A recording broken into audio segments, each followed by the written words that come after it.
Hello and a very warm welcome to the Entrepreneurial Edge. I'm Chris Bishop. Now, this week we have an amazing story of 1,000 mouthfuls that began with just one bite. We have an entrepreneur with taste in more ways than one, if you pardon the expression. She's served up lunch for them all. Bill Clinton, George Bush, Nelson Mandela, Thabo Mbeki and Prince Andrew. This week's guest is Karen Short, the entrepreneur behind Catering company by word of mouth. Her story began when she wrote a letter from London to her mother in South Africa, outlining exactly what she wanted to do with the rest of her life. Then she returned to South Africa with 200 rand and a very old car to start out as an entrepreneur. So welcome to the program, Karen. So first question, why did you decide to write a letter to your mother laying out what you're going to do with the rest of your life? A lot of people wouldn't do that. I think, Chris, my parents were really not keen for me to go into the industry, not really keen for me to have those late nights. And my father said I was going to cook for some man for the rest of my life. So I went to university like he wanted me to do, and then decided that's it, I'm going overseas. And I traveled, I cooked, I went to cooking school and a catering company, worked the hours and absolutely loved it. What was that moment when you decided this is what I want to do? It was just something, it really was quite a reassuring moment because it was what I wanted to do. I always knew it was what I wanted to do, but it was almost like having that proof and done everything else that my parents had wanted me to do. And it literally, I wrote them a letter and said, I know exactly what I'm doing with the rest of my life. I'm coming back to South Africa. Now you say your mother and father in Durban, yes. in KwaZulu-Natal, they've still got the letter. It must have been a big thing for them when they read it and thought, well, what's going on? I know, it was a big thing, and they still remind me of this letter. They still say, I have still got the letter that she wrote saying this is what she wants to do. And in fact, when I came back, they even then said, but don't you want to stay in Durban? And I said, no, I don't want to stay in Durban. I want to be in Johannesburg where the corporate head offices are. I didn't know Seoul. I'm coming back and I'm going to cook in Johannesburg. And then we have the 200 rand and the old Golf GTI, I understand. Yeah, You're coloured red. There you were driving around. Where did you start? I stayed with some family friends who put me up, and I had a boyfriend, and I got introduced to my first client. I did a function, in fact, for a corporate client going to Sun City for Wimbledon, and that was the first event, and it was the first of many, and it literally was, within a month, I started doing more and more and more events. I mean, I always say, you're only as good as your last function, and we had to start recruiting more and more people. And how nervous were you at the beginning where you were setting out and thinking, well, if this doesn't work out, I'm going to be hungry? I had such a point to prove. I had such a point to prove. And it was just me. So I was doing the quotes, washing the dishes, cooking the food, taking off the chef jacket, putting on a smart outfit, going off to a meeting, coming back to cook the next meal. But I was going to make this business work come hell or high water. And from there, how did you, just give us a short sketch of how you grew over that period? When I started 20 odd years ago, there was no competition. People in South Africa were still having tinfoil covered platters with soggy sandwiches and samosas. And I came back from the UK with little mini bites and little miniature Yorkshire puddings, miniature Peking duck pancakes, something people had never seen here. So it was relatively easy, much easier than it is now. I mean, now there's a lot of competition. And I think people were so excited. There were great articles written in the magazines. And it was just trying to then start recruiting the correct people to help me out and grow this business. So just give us an idea, how quickly did you grow? Obviously there was just you and your car to begin with. I mean, how quickly did you grow after that? Well, within 2 months I was doing 300 odd people a night. It was really? far quicker than I anticipated. I can remember phoning my parents up and saying, you've got to come and help. I can't cook for all of these people. Really? There's no ways I can serve all these people. And they literally came and they helped and their friends came to help. And we were all cooking out of a house, a rented house eventually. And you then grew steadily over the years. But you were saying before the show that one of your big business times was the World Cup 2010. The World Cup it was like going back to university all over again. We learned so much, specifically from a German company that we partnered with and taught us so much from the previous World Cup. And for us, it was unbelievable to cater for 160,000 people in 4 weeks. We did Loftus, Ellis Park and Soccer City for the VIP catering. And there was just that mass catering, and still to produce a world-class meal for all the presidents of the countries and things. It was a huge take on. And now here you are, 2013. What sort of share of the market do you think you've got here in this country, and how big are you? What's the sort of scale that you've got now? Well, we employ about 100 full-time staff members, and we just recently built a state-of-the-art kitchen. It's about 1,800 square meters, a HACCP kitchen. We do have a lot of competition. I mean, we compete with one-man bands working from home, and we compete with different people in different markets, whether it's the private sector, with weddings, the corporate sector. We still, we have been voted the top caterer in Johannesburg for 13 years in a row.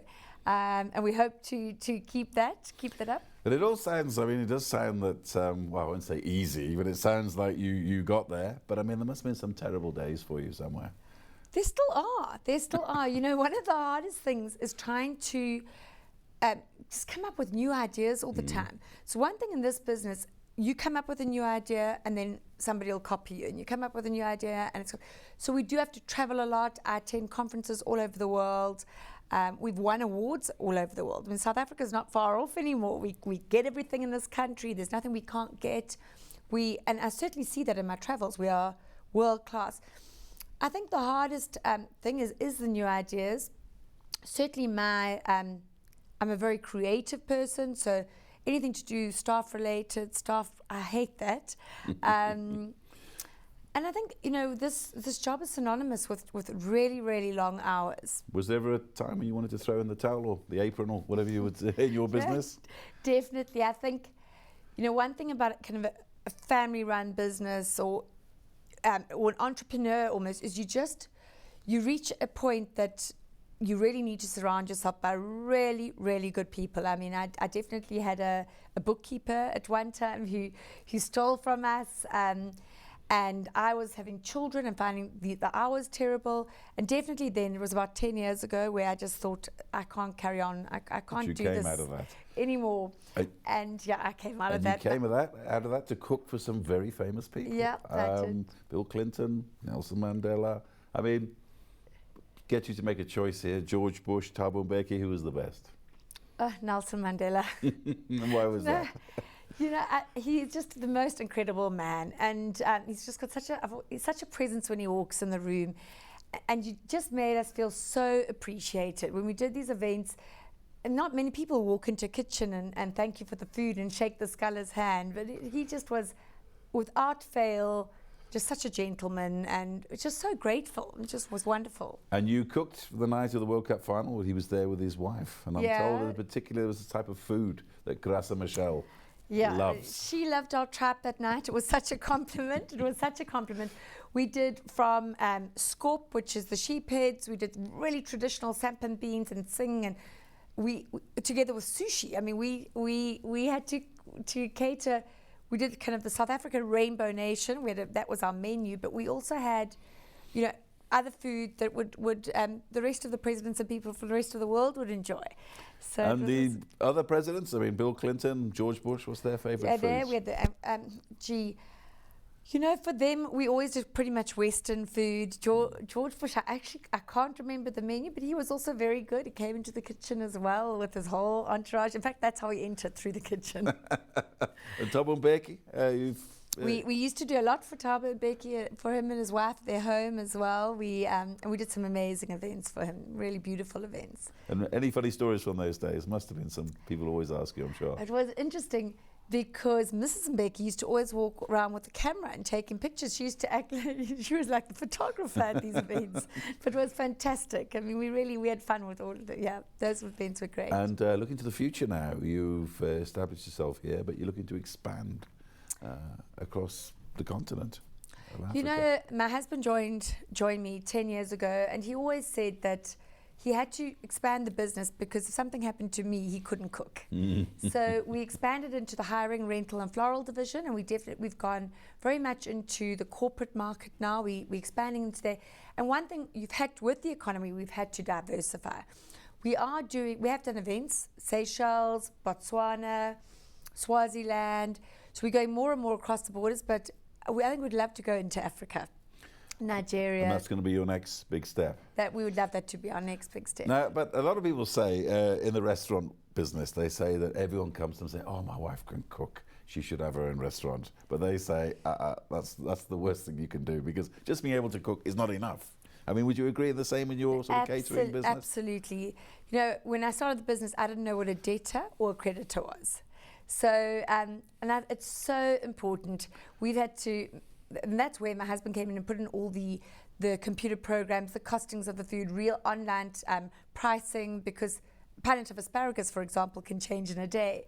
So that is, catering is not about the food, it's a logistics company as well. I mean, we've got to control the temperature in the kitchen and the different areas. Pastry's got a different temperature to the cold kitchen, to the hot kitchen. The trucks, you have to control the temperature till we get to the client to drop off the food. The planning, and it's like a logistics company. There's so much that goes on before you get a plate of food in front of you. So I do think, as far as opening up a restaurant, you have to know the business side of things. You can't just cook. Something we've never done. It's something we're about to branch into. We've got a couple of restaurants opening, in fact, in the near future.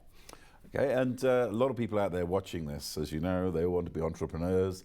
They all want to make their pitch. A lot of people are starting out or thinking about quitting their jobs and starting out. What would you say from the fruit of your experience? What advice would you give them? Now, I often think that the people don't see the other side, and I always say monkey see, monkey do. I don't think you've really, really got to be prepared to work. There's nothing easy, and especially in this economy, it's hard. So you work long, long hours. You've got to be prepared to put absolutely everything into it. I'm not sure everybody would agree with me, but I would start small and just slowly grow into it and take each day as it comes. But you are about your last meal, so you really can't afford to mess up. You've got to be consistent. And so it's a family business. Is there another generation waiting to take it over? I think I might behave like my father with my children. I've got great cooks amongst my 4 boys. I'm not sure that we'll let them get into this business and have to work as hard as we've had to work. And last but not least, 20 years on from that letter, what do your parents say now? Gee, I must say they're very proud. They're still very supportive. They love hearing about the business. We speak to them daily. They're very proud. I think they're very happy that I did go this route, but it certainly hasn't come without its sacrifices. Well, I think on that note, parents always love their children. I think that's a very good positive note to finish on. Yep. Karen Short, thank you very much indeed for coming on to the Entrepreneurial Edge. I'm afraid that's all we've got time for, but just before we go, do you remember Chris and Andrew Brown, the brothers behind the Daily Buzz? Now, they had the idea of selling coffee inside corporate offices. We interviewed them just down the road from here in Santon.